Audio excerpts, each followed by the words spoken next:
The Khazars, Turkish, Hazarlar, Tatar, Xäzärlär, Hebrew, Kuzarim, Arabic, Khazar, Russian, Persian, Greek, Chi Zeta Alpha Rho Omicron Iota, Latin, Gazari/Khazari/Gazani, were a semi-nomadic Turkic people who created what for its duration was the most powerful polity to emerge from the breakup of the Western Turkish steppe empire, known as the Khazar Khanate or Khazaria.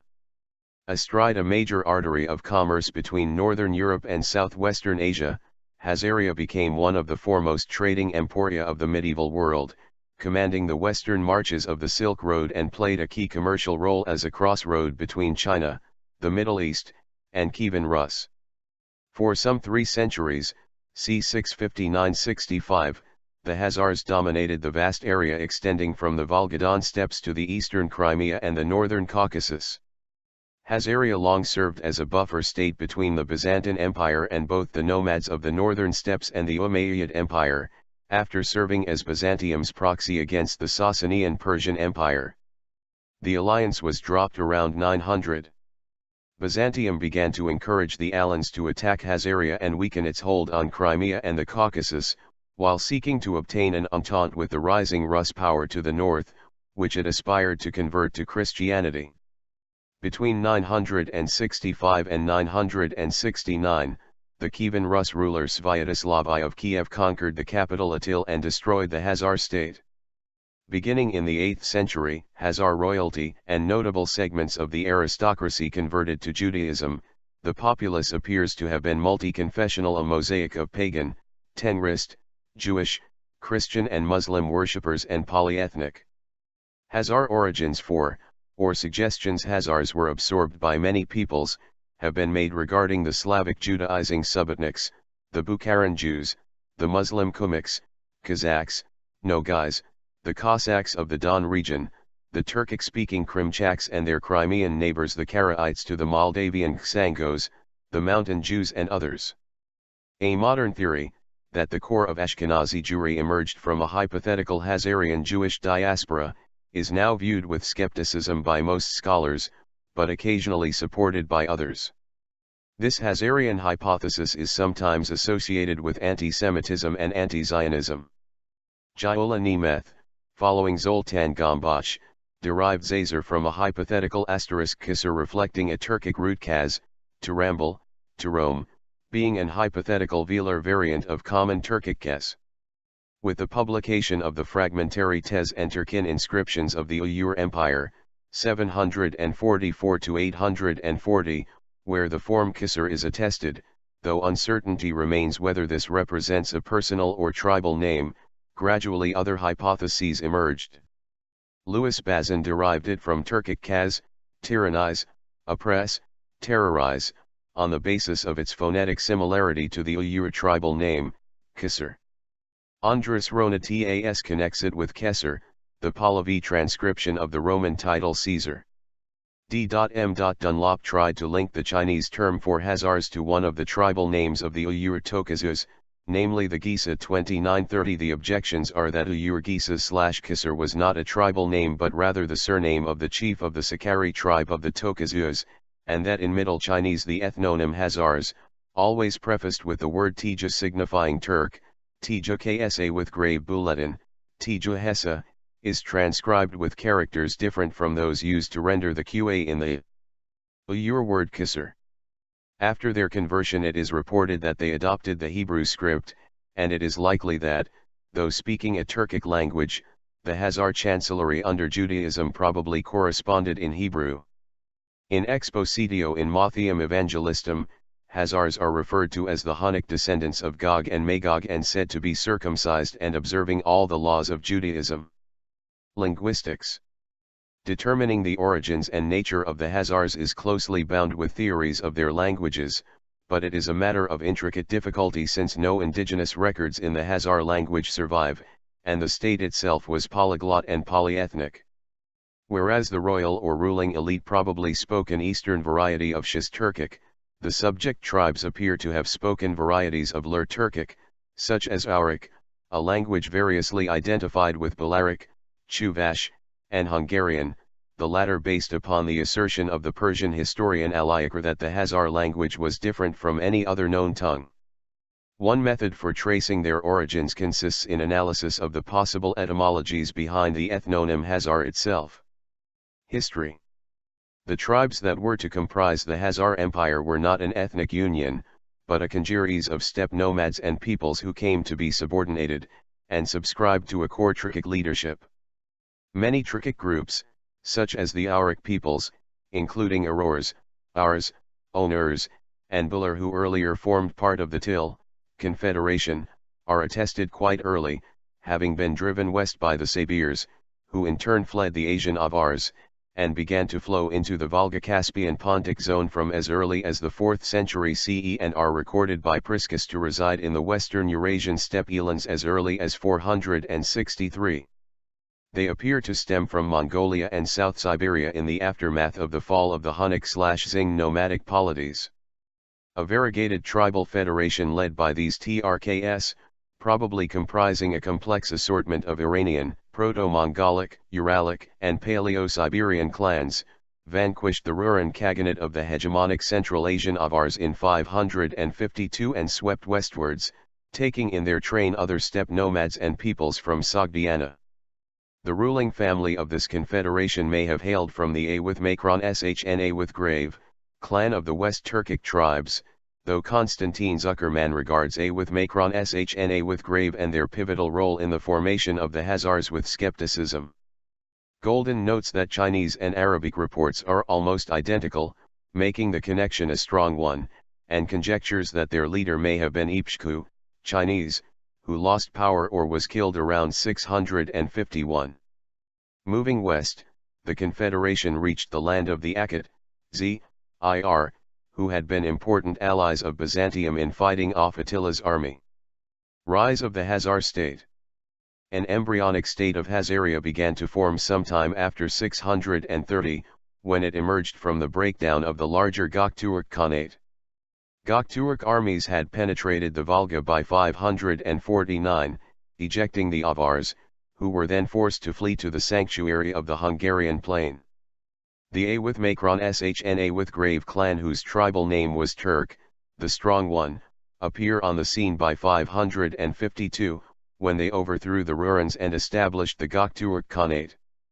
By 568, these Göktürks were probing for an alliance with Byzantium to attack Persia.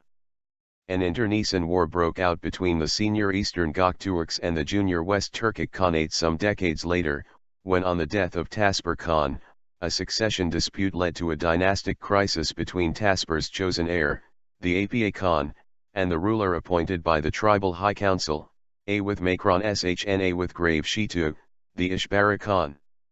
By the first decades of the 7th century, the Awith-Makron-Shna-with-Grave Yabgutong managed to stabilize the western division, but upon his death, after providing crucial military assistance to Byzantium in routing the Sasanian army in the Persian heartland, the Western Turkic Khanate dissolved under pressure from the encroaching Tang dynasty armies and split into two competing federations, each consisting of 5 tribes, collectively known as the 10 Arrows, Anak. Both briefly challenged Tang hegemony in eastern Turkestan.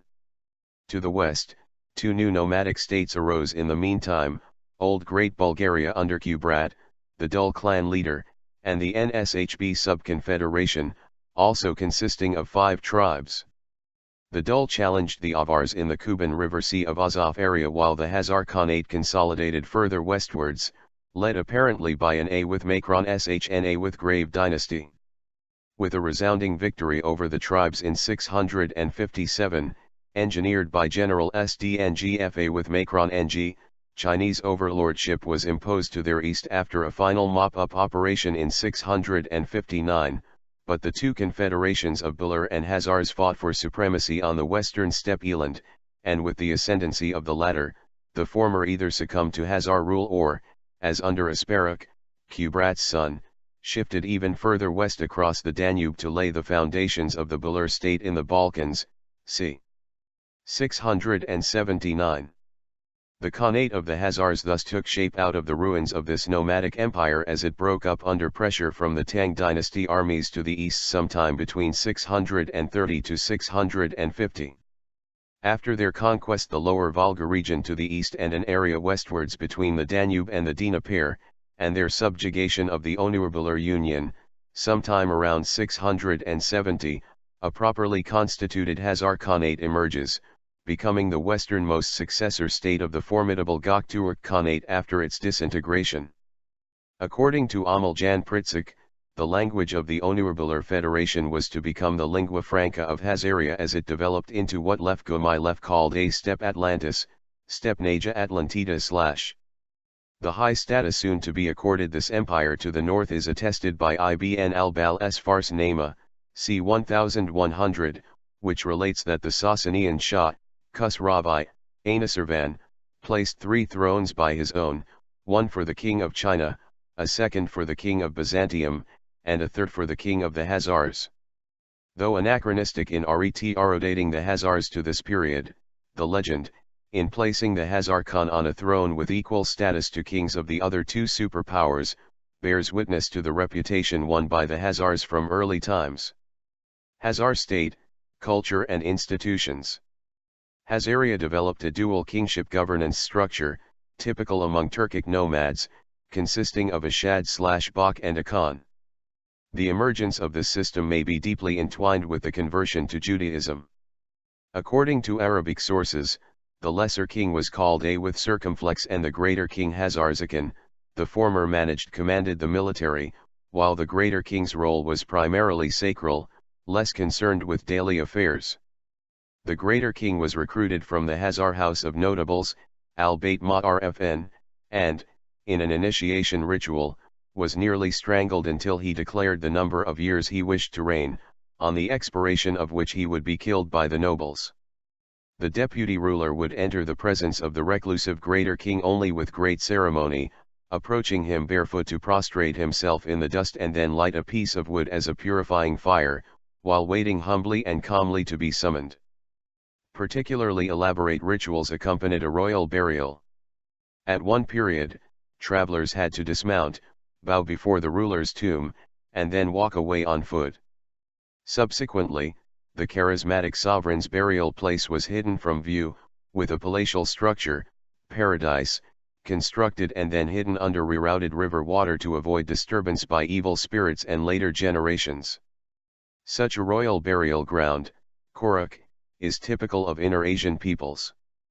Both the A with circumflex and the Zakan converted to Judaism sometime in the 8th century, while the rest, according to the Persian traveler Ahmad ibn Rusta, probably followed the old Turkic religion. Ruling elite. The ruling strata, like that of the later Ingasids within the Golden Horde, was a relatively small group that differed ethnically and linguistically from its subject peoples. This is thought to have been the Alano-Az and Auric Turkic tribes, who were numerically superior within Khazaria. The Khazar Khans, while taking wives and concubines from the subject populations, were protected by a Khwarezmian guard corps or comitatus called the Erzaya. But unlike many other local polities, they hired soldiers, mercenaries, the Junaid Murdazika in al-Masudi.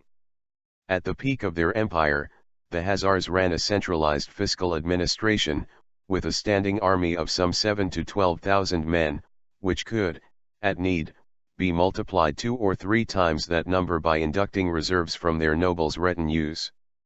Other figures for the permanent standing army indicate that it numbered as many as 100,000. They controlled and exacted tribute from 25 to 30 different nations and tribes inhabiting the vast territories between the Caucasus, the Aral Sea, the Ural Mountains, and the Ukrainian steppes. Khazar armies were led by the Khan Bek, pronounced as Kagan Bek, and commanded by subordinate officers known as Tarkhans.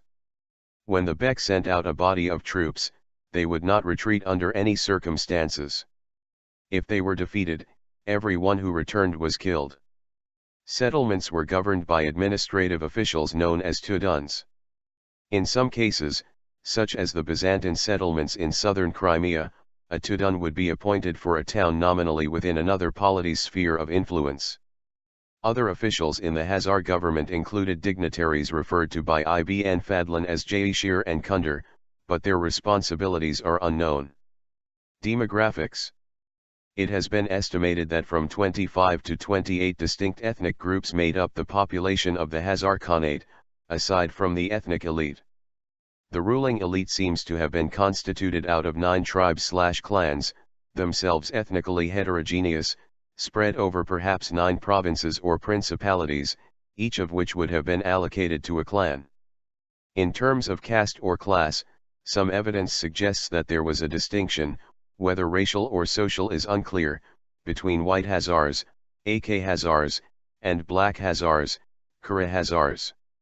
The 10th century Muslim geographer Al-Istiqra claimed that the white Khazars were strikingly handsome with reddish hair, white skin, and blue eyes, while the black Khazars were swarthy, verging on deep black, as if they were some kind of Indian. Many Turkic nations had a similar, political, not racial, division between a white ruling warrior caste and a black class of commoners. The consensus among mainstream scholars is that Istiqri was confused by the names given to the two groups.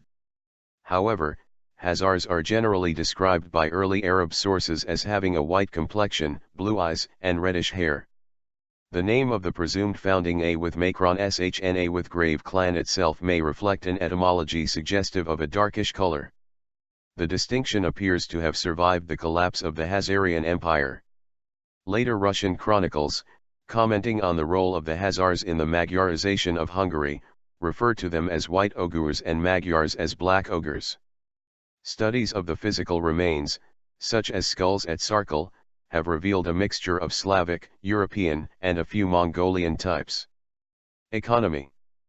The import and export of foreign wares, and the revenues derived from taxing their transit, was a key hallmark of the Khazar economy, though it is said also to have produced isinglass. Distinctively among the nomadic steppe polities, the Khazar Khanate developed a self-sufficient domestic economy, a combination of traditional pastoralism, allowing sheep and cattle to be exported, extensive agriculture, abundant use of the Volga's rich fishing stocks, together with craft manufacture, with a diversification in lucrative returns from taxing international trade given its pivotal control of major trade routes. The Khazars constituted one of the two great furnishers of slaves to the Muslim market, the other being the Iranian Samanid emirs, supplying it with captured Slavs and tribesmen from the Eurasian Northlands. It was profits from the latter which enabled it to maintain a standard army of Khwarezm Muslim troops. The capital Atil reflected the division, Karazn on the western bank where the king and his Khazar elite, with a retinue of some 4,000 attendants, dwelt, and Idle proper to the east, inhabited by Jews, Christians, Muslims, and slaves and by craftsmen and foreign merchants. The ruling elite wintered in the city and spent from spring to late autumns in their fields. A large irrigated green belt, drawing on channels from the Volga River, lay outside the capital, where meadows and vineyards extended for some 20 farsakhs, ca 60 miles. While customs duties were imposed on traders, and tribute and tithes were exacted from 25 to 30 tribes, with a levy of 1 sable skin, squirrel pelt, sword, dirham per hearth or plowshare, or hides, wax, honey and livestock, depending on the zone. Trade disputes were handled by a commercial tribunal in Atil consisting of 7 judges, 2 for each of the monotheistic inhabitants, Jews, Muslims, Christians, and 1 for the pagans. Khazars and Byzantium. Byzantine diplomatic policy towards the steppe peoples generally consisted of encouraging them to fight among themselves. The Pechenegs provided great assistance to the Byzantines in the 9th century in exchange for regular payments. Byzantium also sought alliances with the Gökturks against common enemies. In the early 7th century, one such alliance was brokered with the Western Turks against the Persian Sasanians in the Byzantine-Sasanian War of 602–628. The Byzantines called Khazaria Turkia, and by the 9th century refers to the Khazars as Turks. During the period leading up to and after the siege of Constantinople in 626, Heraclius sought help via emissaries, and eventually personally, from a Gökturk chieftain of the western Turkic Khanate, Tongyab Gökhan, in Tiflis, plying him with gifts and the promise of marriage to his daughter, Epiphania. Tongyabgu responded by sending a large force to ravage the Persian Empire, marking the start of the Third Perso-Turkic War. A joint Byzantine-Turk operation breached the Caspian Gates and sacked Derbent in 627. Together they then besieged Tiflis, where the Byzantines used traction trebuchets, lambda pi lambda epsilon iota, to breach the walls, one of their first known uses by the Byzantines. After the campaign, Tongyabgu is reported, perhaps with some exaggeration, to have left some 40,000 troops behind with Heraclius. Though occasionally identified with Khazars, the Göktürk identification is more probable since the Khazars only emerged from that group after the fragmentation of the former sometime after 630. Sasanian Persia never recovered from the devastating defeat wrought by this invasion. Once the Khazars emerged as a power, the Byzantines also began to form alliances, dynastic and military, with them. In 695, the last Heraclian emperor, Justinian II, nicknamed the Slit-Nosed, Iot Nu Tau Muada Tau Omicron, after he was mutilated and deposed, was exiled to Cherson in the Crimea, where a Khazar governor, Tudun, presided. He escaped into Khazar territory in 704 or 705 and was given asylum by Khan Bizur Glavan, Beta Omicron Upsilon Zeta Rho Omicron Gamma Lambda Iota Alpha Beta Nu Omicron, who gave him his sister in marriage, perhaps in response to an offer by Justinian, who may have thought a dynastic marriage would seal by kinship a powerful tribal support for his attempts to regain the throne. The Khazarian spouse thereupon changed her name to Theodora. Bizur was offered a bribe by the Byzantine usurper, Tiberius III, to kill Justinian. Warned by Theodora, Justinian escaped, murdering 2 Khazar officials in the process. He fled to Bulgaria, whose Khan Tervel helped him regain the throne. Upon his reinstallment, and despite Bizur's treachery during his exile, he sent for Theodora. Bizur complied, and she was crowned as Augusta, suggesting that both prized the alliance. Decades later, Leo III, ruled 717 to 741, made a similar alliance to coordinate strategy against a common enemy, the Muslim Arabs. He sent an embassy to the Khazar Khan Bihar and married his son, the future Constantine V, ruled 741 to 775, to Bihar's daughter, a princess referred to as Xäzärlär, in 732. On converting to Christianity, she took the name Irene. Constantine and Irene had a son, the future Leo IV, 775 to 780, who thereafter bore the sobriquet, the Khazar. Leo died in mysterious circumstances after his Athenian wife bore him a son, Constantine VI, who on his majority CO ruled with his mother, the Dowager. He proved unpopular, and his death ended the dynastic link of the Khazars to the Byzantine throne. Citation needed by the 8th century, Khazars dominated the Crimea, 650 c.950, and even extended their influence into the Byzantine peninsula of Cherson until it was wrested back in the 10th century. Khazar and Farganian, Phi Gamma Alpha Nu Omicron Iota, mercenaries constituted part of the imperial Byzantine Hittite bodyguard after its formation in 840, a position that could openly be purchased by a payment of £7 of gold. During the 7th and 8th centuries, the Khazars fought a series of wars against the Umayyad Caliphate and its Abbasid successor. The First Arab-Khazar War began during the first phase of Muslim expansion. By 640, Muslim forces had reached Armenia. In 642 they launched their first raid across the Caucasus under Abdar Rahman ibn Rabia. In 652 Arab forces advanced on the Khazar capital, Balanjar, but were defeated, suffering heavy losses. According to Arab historians such as al-Tabari, both sides in the battle used catapults against the opposing troops. A number of Russian sources give the name of a Khazar Khagan from this period as Irbis and describe him as a scion of the Göktürk royal house, the Ashina. Whether Irbis ever existed is open to debate, as is whether he can be identified with one of the many Göktürk rulers of the same name. Due to the outbreak of the First Muslim Civil War and other priorities, the Arabs refrained from repeating an attack on the Khazars until the early 8th century. The Khazars launched a few raids into Transcaucasian principalities under Muslim dominion, including a large-scale raid in 683-685 during the Second Muslim Civil War that rendered much booty and many prisoners. There is evidence from the account of Al-Tabari that the Khazars formed a united front with the remnants of the Gökturks in Transoxiana. Caucasus region, c. 750. The Second Arab-Khazar War began with a series of raids across the Caucasus in the early 8th century. The Umayyads tightened their grip on Armenia in 705 after suppressing a large-scale rebellion. In 713 or 714, Umayyad general Maslama conquered Derbent and drove deeper into Khazar territory. The Khazars launched raids in response into Albania and Iranian Azerbaijan but were driven back by the Arabs under Hassan ibn al-Numan. The conflict escalated in 722 with an invasion by 30,000 Khazars into Armenia inflicting a crushing defeat. Caliph Yazid II responded, sending 25,000 Arab troops north, swiftly driving the Khazars back across the Caucasus, recovering Derbent, and advancing on Balanjar. The Arabs broke through the Khazar defense and stormed the city. Most of its inhabitants were killed or enslaved, but a few managed to flee north. Despite their success, the Arabs had not yet defeated the Khazar army, and they retreated south of the Caucasus.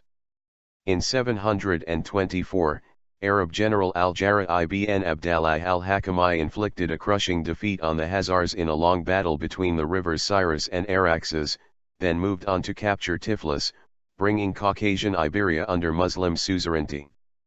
The Khazars struck back in 726, led by a prince named Barjik, launching a major invasion of Albania and Azerbaijan. By 729, the Arabs had lost control of northeastern Transcaucasia and were thrust again into the defensive. In 730, Barjik invaded Iranian Azerbaijan and defeated Arab forces at Ardabil, killing the general Al-Jarrah al-Hakami and briefly occupying the town.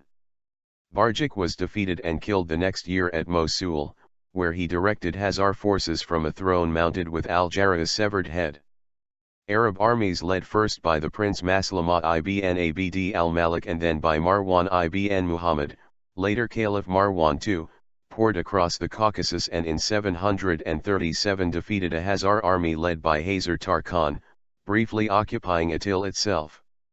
The Khan was forced to accept terms involving conversion to Islam, and to subject himself to the caliphate, but the accommodation was short-lived as a combination of internal instability among the Umayyads and Byzantine support undid the agreement within 3 years, and the Khazars reasserted their independence.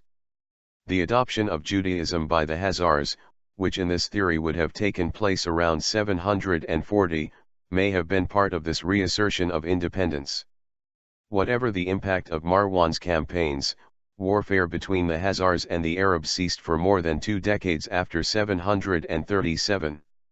Arab raids continued until 741, but their control in the region was limited as maintaining a large garrison at Derbent further depleted the already overstretched army.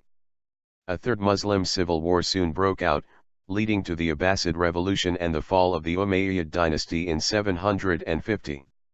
In 758, the Abbasid Caliph al-Mansur attempted to strengthen diplomatic ties with the Khazars, ordering Yazid ibn Yazid al-Sulami, one of his nobles and the military governor of Armenia, to take a royal Khazar bride. Yazid married a daughter of Khazar Kagan Baghadar, but she died inexplicably, possibly in childbirth. Her attendants returned home, convinced that some Arab faction had poisoned her, and her father was enraged. Khazar general Ras Tarkhan invaded south of the Caucasus in 762-764, devastating Albania, Armenia, and Iberia, and capturing Tiflis. Thereafter relations became increasingly cordial between the Khazars and the Abbasids, whose foreign policies were generally less expansionist than the Umayyads, broken only by a series of raids in 799 over another failed marriage alliance. By the 9th century, groups of Varangian Rus, developing a powerful warrior merchant system, began probing south down the waterways controlled by the Khazars and their protectorate, the Volga Bulgarians, partially in pursuit of the Arab silver which flowed north for hoarding through the Khazarian Volga-Bulgarian trading zones, partially to trade in furs and ironwork. Northern mercantile fleets passing Atil were tithed, as they were at Byzantine Cherson. Their presence may have prompted the formation of a Rus state by convincing the Slavs, Murja, and the Chud to unite to protect common interests against Khazarian exactions of tribute. It is often argued that a Rus Khaganate modeled on the Khazarian state had formed to the east, and that the Varangian chieftain of the coalition appropriated the title of Khan, Khagan, as early as the 830s. The title survived to denote the princes of Kievan Rus, whose capital, Kiev, is often associated with a Khazarian foundation. The construction of the Sarkal fortress, with technical assistance from Khazaria's Byzantine ally at the time, together with the minting of an autonomous Khazar coinage around the 830s, may have been a defensive measure against emerging threats from Varangians to the north and from the Magyars on the eastern steppe. By 860, the Rus had penetrated as far as Kiev and, via the Dnieper, Constantinople. Alliances often shifted. Byzantium, threatened by Varangian Rus raiders, would assist Khazaria, and Khazaria at times allowed the northerners to pass through their territory in exchange for a portion of the booty. From the beginning of the 10th century, the Khazars found themselves fighting on multiple fronts as nomadic incursions were exacerbated by uprisings by former clients and invasions from former allies.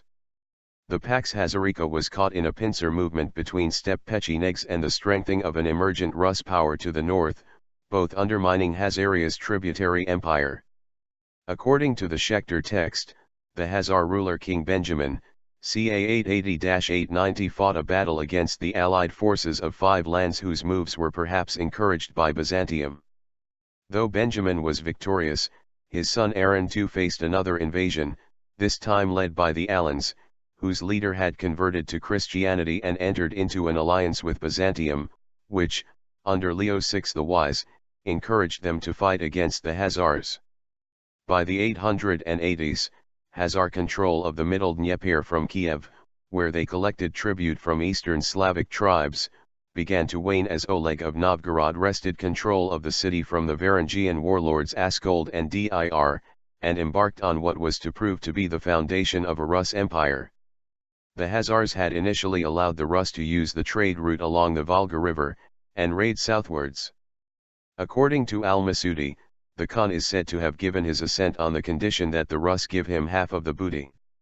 In 913, however, 2 years after Byzantium concluded a peace treaty with the Rus, 911, a Varangian foray, with Khazar connivance, through Arab lands led to a request to the Khazar throne by the Khwarezmian Islamic Guard for permission to retaliate against the large Rus contingent on its return. The purpose was to revenge the violence the Rus razzia had inflicted on their fellow Muslim believers. The Rus force was thoroughly routed and massacred. The Khazar rulers closed the passage down the Volga to the Rus, sparking a war. In the early 960s, Khazar ruler Joseph wrote to Hasdai ibn Shaprut about the deterioration of Khazar relations with the Rus. I protect the mouth of the river, idle Volga, and prevent the Rus arriving in their ships from setting off by sea against the Ishmaelites and, equally, all their enemies from setting off by land to Bab. The Rus warlords launched several wars against the Khazar Khanate, and raided down to the Caspian Sea. The Schechter letter relates the story of a campaign against Khazaria by Hlgw, recently identified as Oleg of Chernigov, around 941, in which Oleg was defeated by the Khazar general Pasuk. The Khazar alliance with the Byzantine Empire began to collapse in the early 10th century. Byzantine and Khazar forces may have clashed in the Crimea, and by the 940s Emperor Constantine VII Porphyrogenitus was speculating into Administrando Imperio about ways in which the Khazars could be isolated and attacked. The Byzantines during the same period began to attempt alliances with the Pechenegs and the Rus, with varying degrees of success. Sviatoslav I finally succeeded in destroying Khazar imperial power in the 960s, in a circular sweep that overwhelmed the Khazar fortresses like Sarkal and Tatarka, reached as far as the Caucasian Kasajans/Circassians and then back to Kiev. Sarkal fell in 965, with the capital city of Atil following, c. 968 or 969. In the Russian chronicle, the vanquishing of the Khazar traditions is associated with Vladimir's conversion in 986.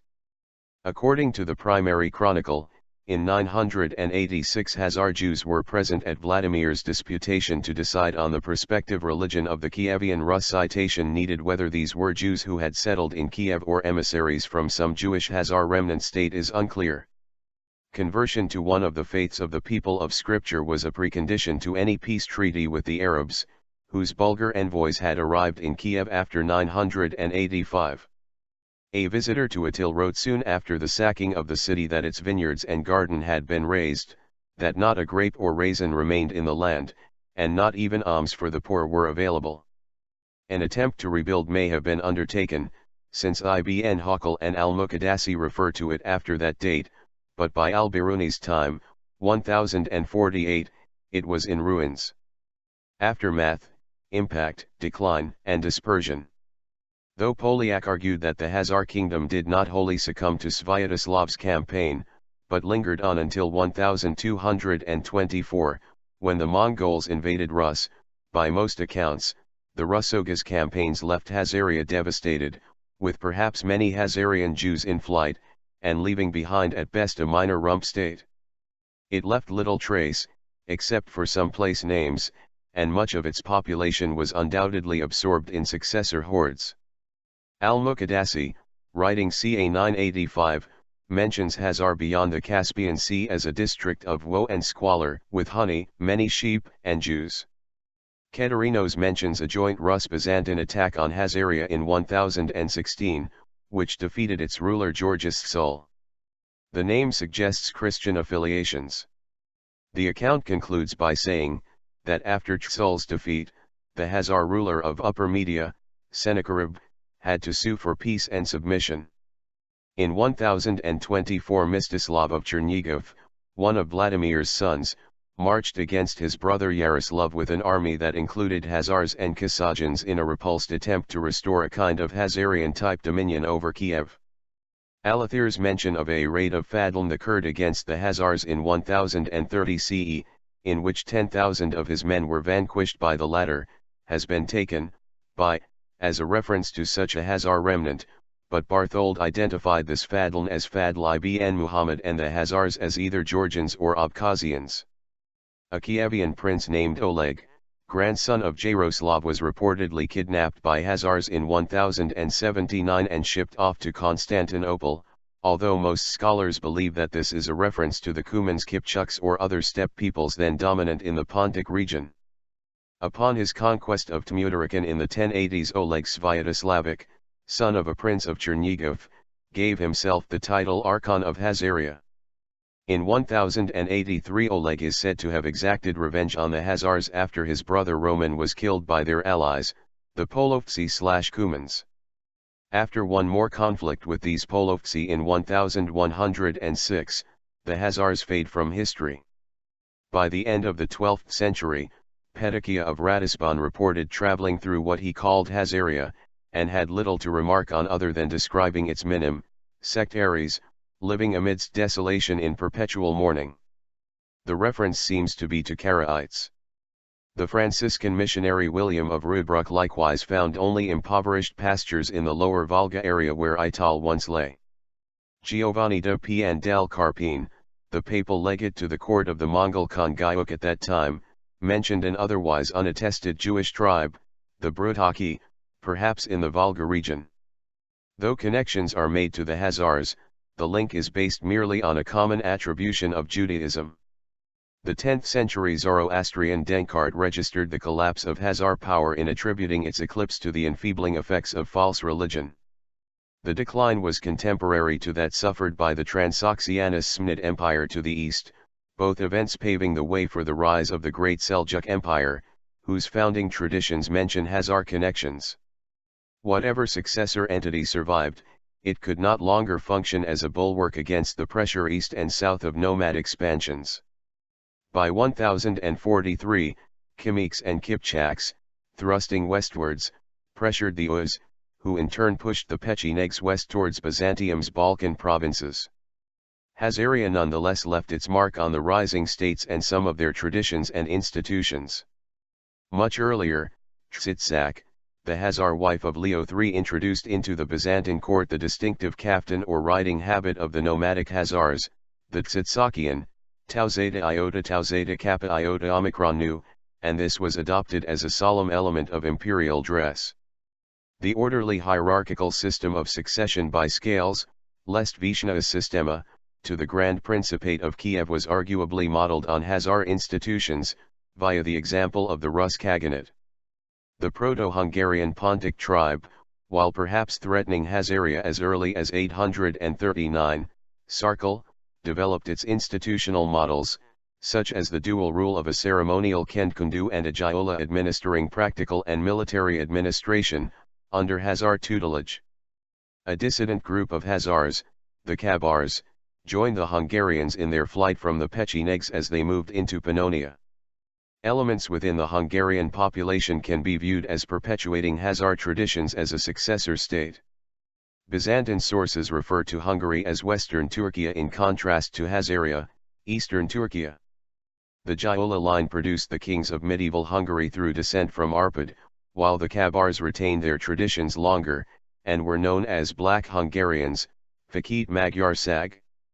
Some archaeological evidence from Illareva suggests the Khazars practiced Judaism since warrior graves with Jewish symbols were found there, including menorahs, shofars, etrogs, lulavs, candle snuffers, ash collectors, inscriptions in Hebrew, and a six-pointed star identical to the Star of David.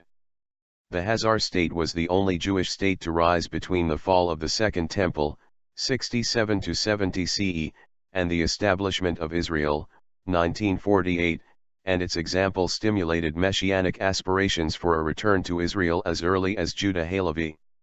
In the time of the Egyptian vizier Alafdal Shahan Shah, d. 1121, one Solomon ben Duji, often identified as a Khazarian Jew, attempted to stir up a messianic effort for the liberation of, and return of all Jews to, Palestine.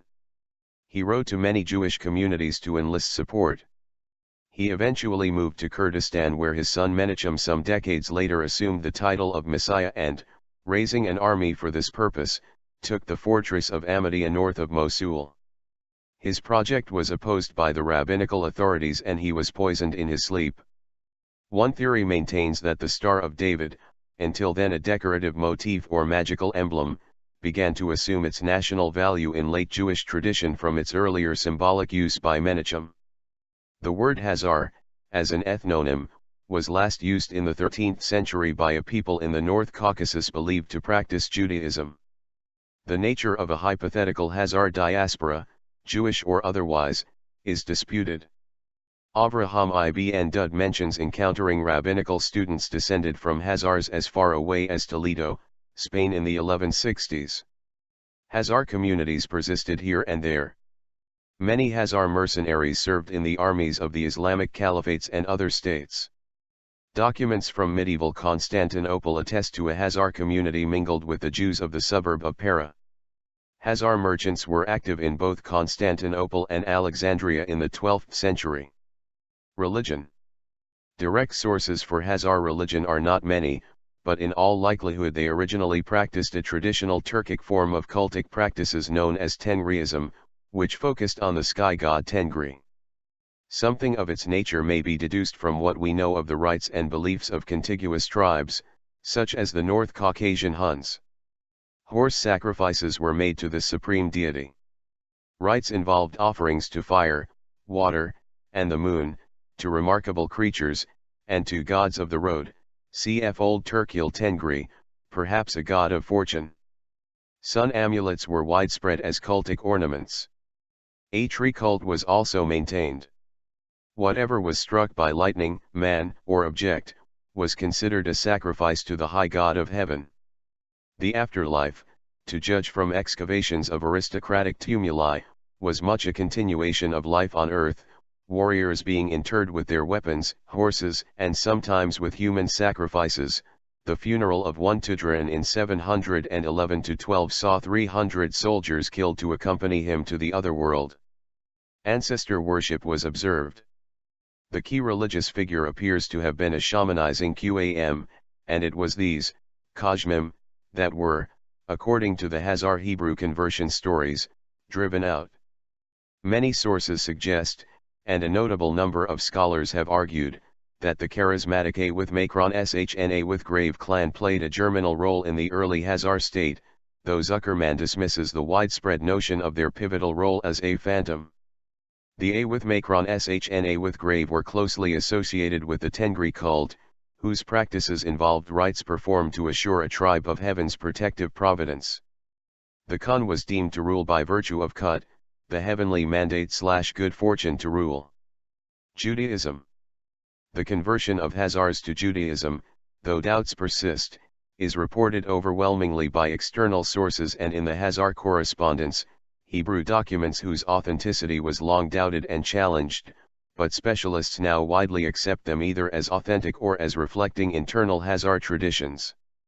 Archaeological evidence for conversion, on the other hand, remains elusive, and may reflect either the incompleteness of excavations, or that the stratum of actual adherence was thin. Conversion of steppe or peripheral tribes to a universal religion is fairly well attested phenomenon, and the Khazar conversion to Judaism, though unusual, was not unique. Moshgil is almost a lone voice in arguing the conversion never took place.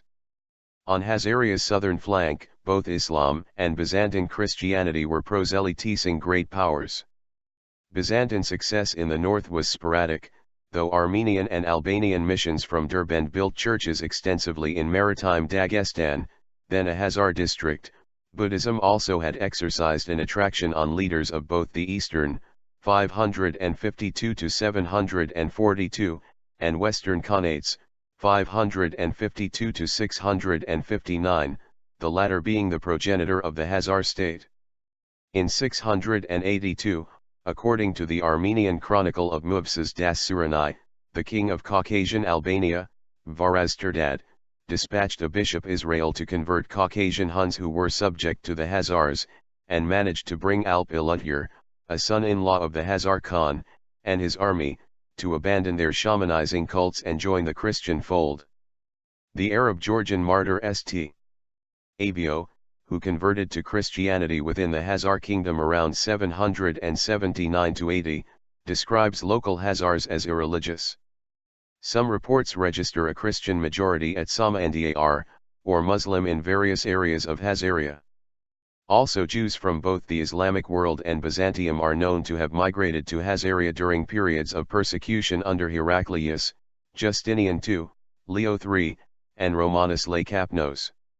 For Simon Schama, Jewish communities from the Balkans and the Bosphorus Crimea, especially from Pantikapaum, began migrating to the more hospitable climate of pagan Khazaria in the wake of these persecutions, and were joined there by Jewish refugees from Armenia.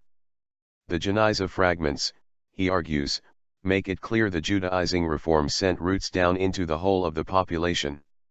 The pattern is one of an elite conversion preceding large-scale adoption of the new religion by the general population, which often resisted the imposition. One important condition for mass conversion was a settled urban state, where churches, synagogues, or mosques provided a focus for religion, as opposed to the free nomadic lifestyle of life on the open steppes. A tradition of the Iranian Judeo-Tats claims that their ancestors were responsible for the Khazar conversion. Both the date of the conversion, and the extent of its influence beyond the elite, often minimized in scholarship, are a matter of dispute, but at some point between 740 CE and 920 CE, the Khazar royalty and nobility appear to have converted to Judaism, in part, it is argued, perhaps to deflect competing pressures from Arabs and Byzantines to accept either Islam or Orthodoxy. Christian of Stavelot in his Expositio in Mothium Evangelistum, ca. 860-870s, refers to them as descendants of Gog and Magog, who were circumcised and observed all the laws of Judaism. New numismatic evidence of coins dated 837/8 bearing the inscriptions are Al-Azhar, land of the Hazars, or Musa Rasul Allah, Moses the messenger of God, in imitation of the Islamic coin phrase, Muhammad Rasul Allah, suggest to many the conversion took place in that decade. Olson argues that the 837/8 evidence marks only the beginning of a long and difficult official Judaization that concluded some decades later. Another view holds that by the 10th century, while the royal clan officially claimed Judaism, a non-normative variety of Islamization took place among the majority of Khazars. By the 10th century, the letter of King Joseph asserts that, after the royal conversion, Israel returned, Yashavu Yirael, with the people of Xäzärlär, to Judaism, in complete repentance, by Teshuvah Shalema. Persian historian Ibn al-Faqih wrote that all the Khazars are Jews, but they have been Judaized recently. Ibn Fadlan, based on his Caliphal mission, 921-922, to the Volga-Bular, also reported that the core element of the state, the Khazars, were Judaized, something underwritten by the Karaite scholar Yaqub Kirkazani around 937. The conversion appears to have occurred against a background of frictions arising from both an intensification of Byzantine missionary activity in from the Crimea to the Caucasus, and Arab attempts to wrest control over the latter in the 8th century CE, and a revolt, put down, by the Khazars around the mid-9th century is often invoked as in part influenced by their refusal to accept Judaism. Modern scholars generally see the conversion as a slow process through 3 stages, which accords with Richard Eaton's model of syncretic inclusion, gradual identification and, finally, displacement of the older tradition. Sometime between 954 and 961, Hasdai ibn Shaprait wrote a letter of inquiry addressed to the ruler of Khazariya, and received a reply from Joseph of Khazariya. The exchanges of this Khazar correspondence, together with the Schechter letter discovered in the Cairo Geniza and the famous Platonizing dialogue by Judah Halevi, Sefer HaKuzari, the Khazar, which plausibly drew on such sources, provide us with the only direct evidence of the indigenous traditions concerning the conversion. King Bulan is said to have driven out the sorcerers, and to have received angelic visitations exhorting him to find the true religion, upon which, accompanied by his vizier, he traveled to desert mountains of Warsan on a seashore, where he came across a cave rising from the plain of Tyol in which Jews used to celebrate the Sabbath. Here he was circumcised. Bulan is then said to have convened a royal debate between exponents of the 3 Abrahamic religions. He decided to convert when he was convinced of Judaism's superiority. Many scholars situate the c740 CE, a date supported by Halevi's own account.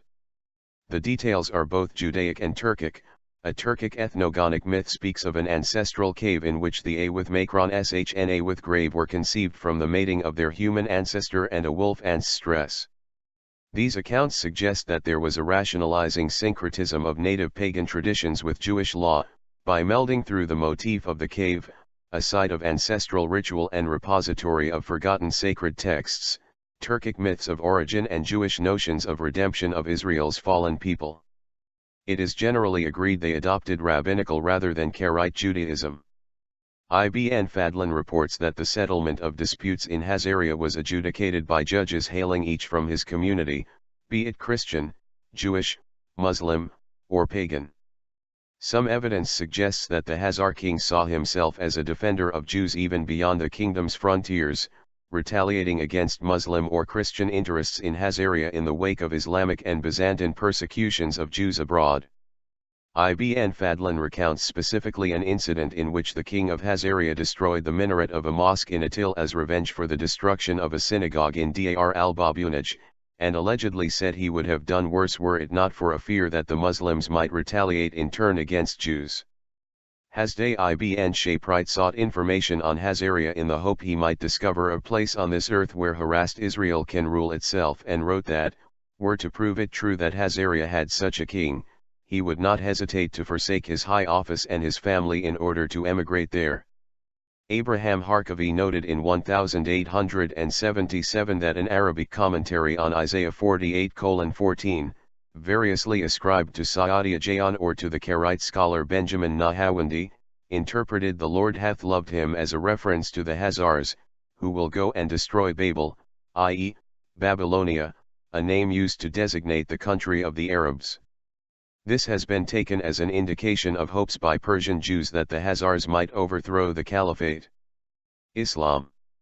In 965, as the Khanate was struggling against the victorious campaign of the Rus prince Sviatoslav, the Islamic historian Ibn al-Athir mentions that Hazaria, attacked by the Uz, sought help from Khwarezm, but their appeal was rejected because they were regarded as infidels, al-Kufr pagans.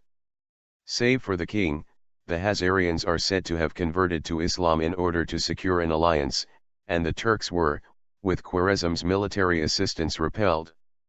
It was this that, according to Ibn al-Athir, led the Jewish king of Khazar to convert to Islam. Claims of Khazar ancestry. Khazar origins or suggestions Khazars were absorbed by many peoples, have been made regarding the Slavic Judaizing Subotniks, the Bukharan Jews, the Muslim Kumyks, Kazakhs. No guy citation needed. The Cossacks of the Don region, the Turkic-speaking Krimchaks and their Crimean neighbors the Karaites to the Moldavian Ksangos, the Mountain Jews and others. Turkic-speaking Crimean Karaites, known in the Crimean Tatar language as Xäzärlär, some of whom migrated in 19th century from Crimea to Poland and Lithuania, have claimed Khazar origins. Specialists in Khazar history question the connection. Scholarship is likewise skeptical of claims that the Tatar-speaking Krimchak Jews of the Crimea descend from Khazars. Ashkenazi Khazar theories. Several scholars have suggested that the Khazars did not disappear after the dissolution of their empire, but migrated west to eventually form part of the core of the later Ashkenazi Jewish population of Europe. This hypothesis is greeted with skepticism or caution by most scholars. Abraham Eliyahu Harkavi then suggested as early as 1869 that there might be a link between the Khazars and European Jews, but the theory that Khazar converts formed a major proportion of Ashkenazi was first proposed to a Western public in a lecture by Ernest Renan in 1883. Occasional suggestions emerged that there was a small Khazar component in East European Jews in works by Joseph Jacobs, 1886, Anatole Leroy-Beaulieu, a critic of anti-Semitism, 1893, Maximilian Ernest Gumplaues, and by the Russian Jewish anthropologist Samuel Weissenberg. In 1909 Hugo von Kutzschera developed the notion into a book-length study, arguing Khazars formed the foundational core of the modern Ashkenazi. Maurice Fishberg introduced the notion to American audiences in 1911. The idea was also taken up by the Polish Jewish economic historian and general Zionist Yitzhak Skipper in 1918. Scholarly anthropologists, such as Roland B. Dixon, 1923, and writers like H. G. Wells, 1921, used it to argue that the main part of Jewry never was in Judea, a thesis that was to have a political echo in later opinion. In 1932, Samuel Krauss ventured the theory that the biblical Ashkenaz referred to northern Asia Minor, and identified it with the Khazars, a position immediately disputed by Jacob Mann. 10 years later, in 1942, Abraham N. Polyak, later professor for the history of the Middle Ages at Tel Aviv University, published a Hebrew monograph in which he concluded that the East European Jews came from Khazaria. D.M. Dunlop, writing in 1954, thought very little evidence backed what he regarded as a mere assumption, and argued that the Ashkenazi Khazar descent theory went far beyond what our imperfect records permit. Leon Polyakov, while assuming the Jews of Western Europe resulted from apanmixia in the first millennium, asserted in 1955 that it was widely assumed that Europe's Eastern Jews descended from a mixture of Khazarian and German Jews. Polyak's work found some support in Salo Whitmayer Baron and Benzion Diner, but was dismissed by Bernard Weinrib as a fiction, 1962. The Khazar Ashkenazi hypothesis came to the attention of a much wider public with the publication of Arthur Koestler's The 13th Tribe in 1976, which was both positively reviewed and dismissed as a fantasy, and a somewhat dangerous one. Israel's ambassador to Britain branded it an anti-Semitic action financed by the Palestinians, while Bernard Lewis claimed that the idea was not supported by any evidence whatsoever, and had been abandoned by all serious scholars. Raphael Patai, however, registered some support for the idea that Khazar remnants had played a role in the growth of Eastern European Jewish communities, and several amateur researchers, such as Boris Altshuler, 1994, and Kevin Allen Brooke, kept the thesis in the public eye. The theory has been occasionally manipulated to deny Jewish nationhood. Recently, a variety of approaches, from linguistics, Paul Wechsler, to historiography, Shlomo Sand, and population genetics, Aaron L. Hike, a geneticist from the University of Sheffield, have emerged to keep the theory alive. In broad academic perspective, both the idea that the Khazars converted en masse to Judaism, and the suggestion they emigrated to form the core population of Ashkenazi Jewry, remain highly polemical issues. One thesis held that the Khazar Jewish population went into a northern diaspora and had a significant impact on the rise of Ashkenazi Jews. Connected to this thesis is the theory, expounded by Paul Wechsler, that the grammar of Yiddish contains a Khazar substrate. Use in anti-Semitic polemics. Maurice Fishberg and Roland B. Dixon's works were later exploited in racist and religious polemical literature in both Britain, in British Israelism, and the United States. Particularly after the publication of Burton J. Hendricks' The Jews in America, 1923. It began to enjoy a vogue among advocates of immigration restriction in the 1920s, racial theorists like Lothrop Stoddard, anti-Semitic conspiracy theorists like the Ku Klux Klan's Hiram Wesley Evans, anti-communist polemicists like John O. Beatty and Wilmot Robertson, whose views influenced David Duke. According to Yehoshaphat Harkabi, 1968, and others, it played a role in Arab anti-Zionist polemics, and took on an anti-Semitic edge. Bernard Lewis, noting in 1987 that Arab scholars had dropped it, remarked that it only occasionally emerged in Arab political discourse. It has also played some role in Soviet anti-Semitic chauvinism and Slavic Eurasian historiography, particularly in the works of scholars like Lev Gumilev. Although the Khazar hypothesis never played any major role in anti-Semitism, and though the existence of a Jewish kingdom north of the Caucasus had formerly long been denied by Christian religious commentators, it came to be exploited by the white supremacist Christian movement and even by terrorist esoteric cults like Aum Shinrikhi. Genetic studies. The hypothesis of Khazarian ancestry in Ashkenazi has also been a subject of discussion in the new field of population genetics, wherein claims have been made concerning evidence both for and against it. The general conclusion is that, if traces of descent from Khazars exist in the Ashkenazi gene pool, the contribution would be quite minor, or insignificant. Aaron L. Hike argued in 2012 for a significant Khazar component in the paternal line based on the study of Y-DNA of Ashkenazi Jews, using Caucasian populations, Georgians, Armenians, and Azerbaijani Jews as proxies.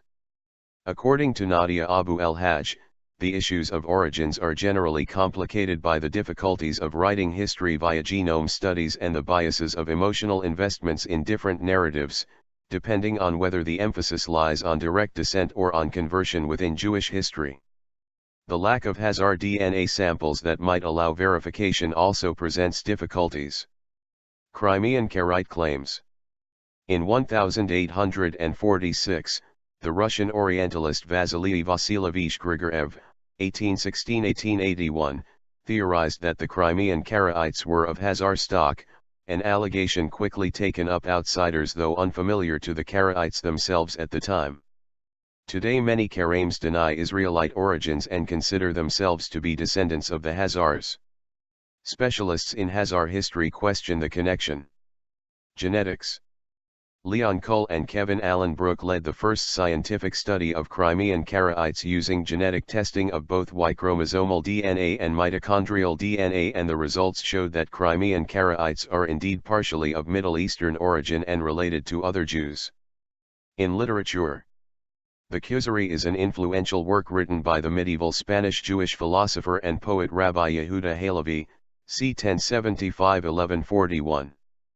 Divided into 5 essays, Ma'amarim, it takes the form of a fictional dialogue between the pagan king of the Khazars and a Jew who was invited to instruct him in the tenets of the Jewish religion.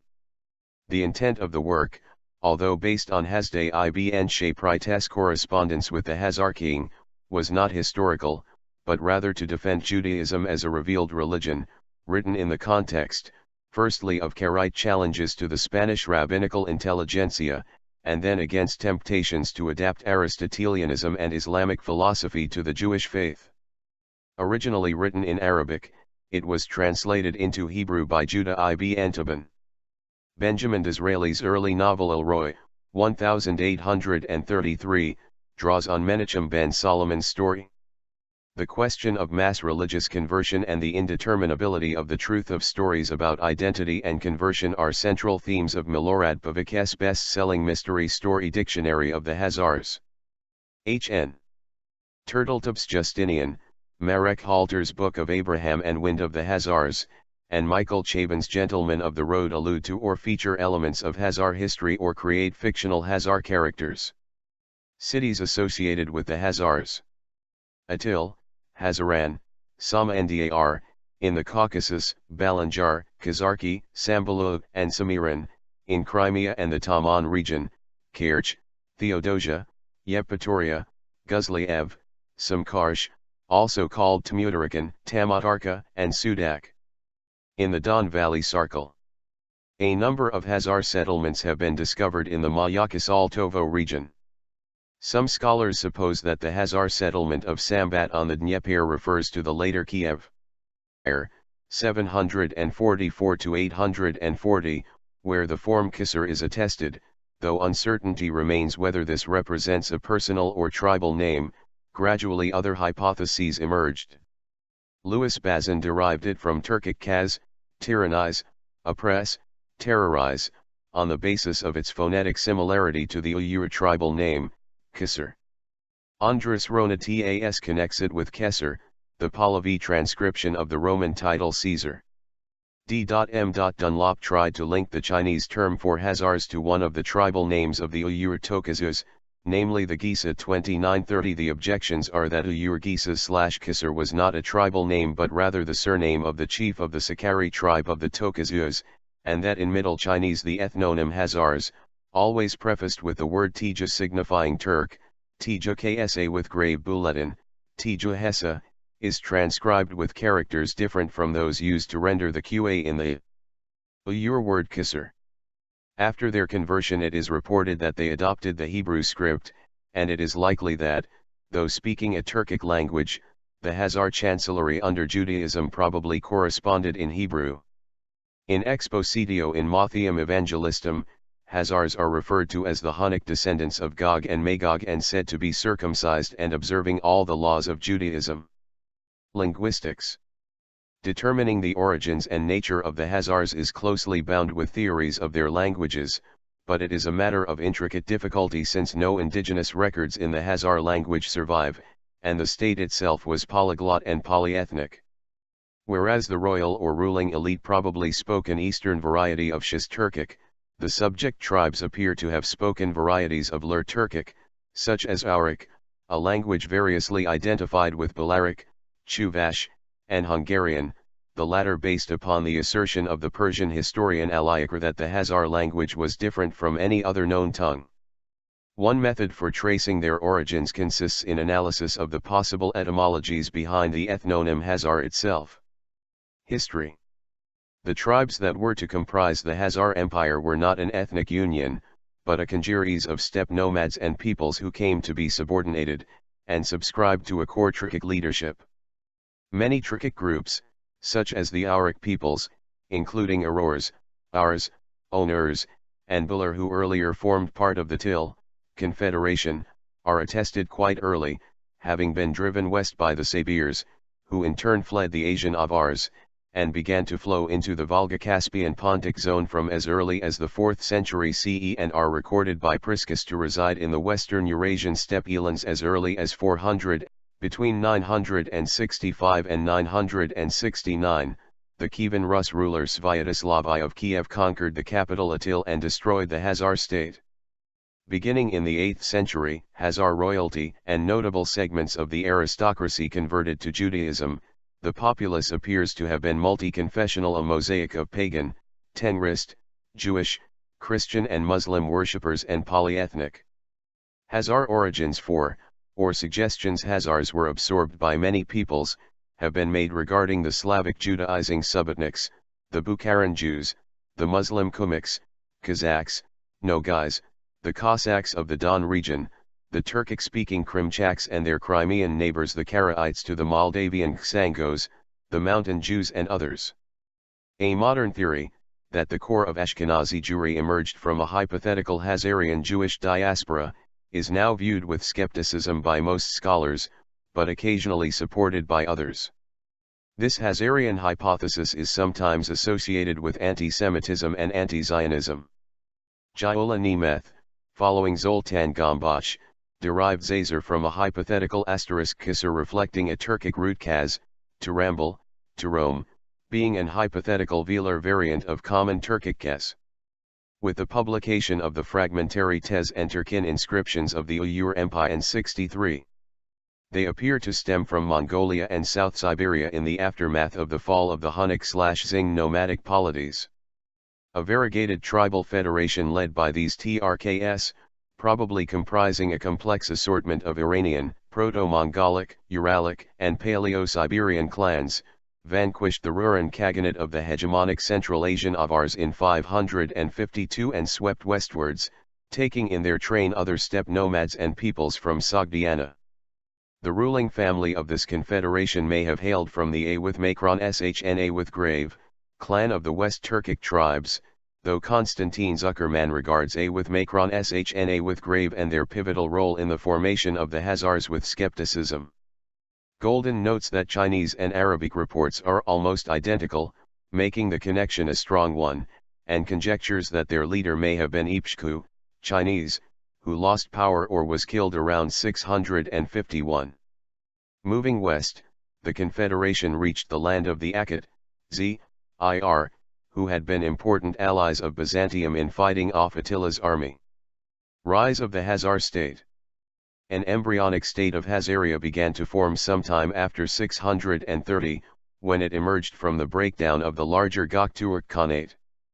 Göktürk armies had penetrated the Khazars, Turkish, Hazarlar, Tatar, Xäzärlär, Hebrew, Kuzarim, Arabic, Khazar, Russian, Persian, Greek, Chi Zeta Alpha Rho Omicron Iota, Latin, Gazari/Khazari/Gazani, were a semi-nomadic Turkic people who created what for its duration was the most powerful polity to emerge from the breakup of the Western Turkish steppe empire, known as the Khazar Khanate or Khazaria.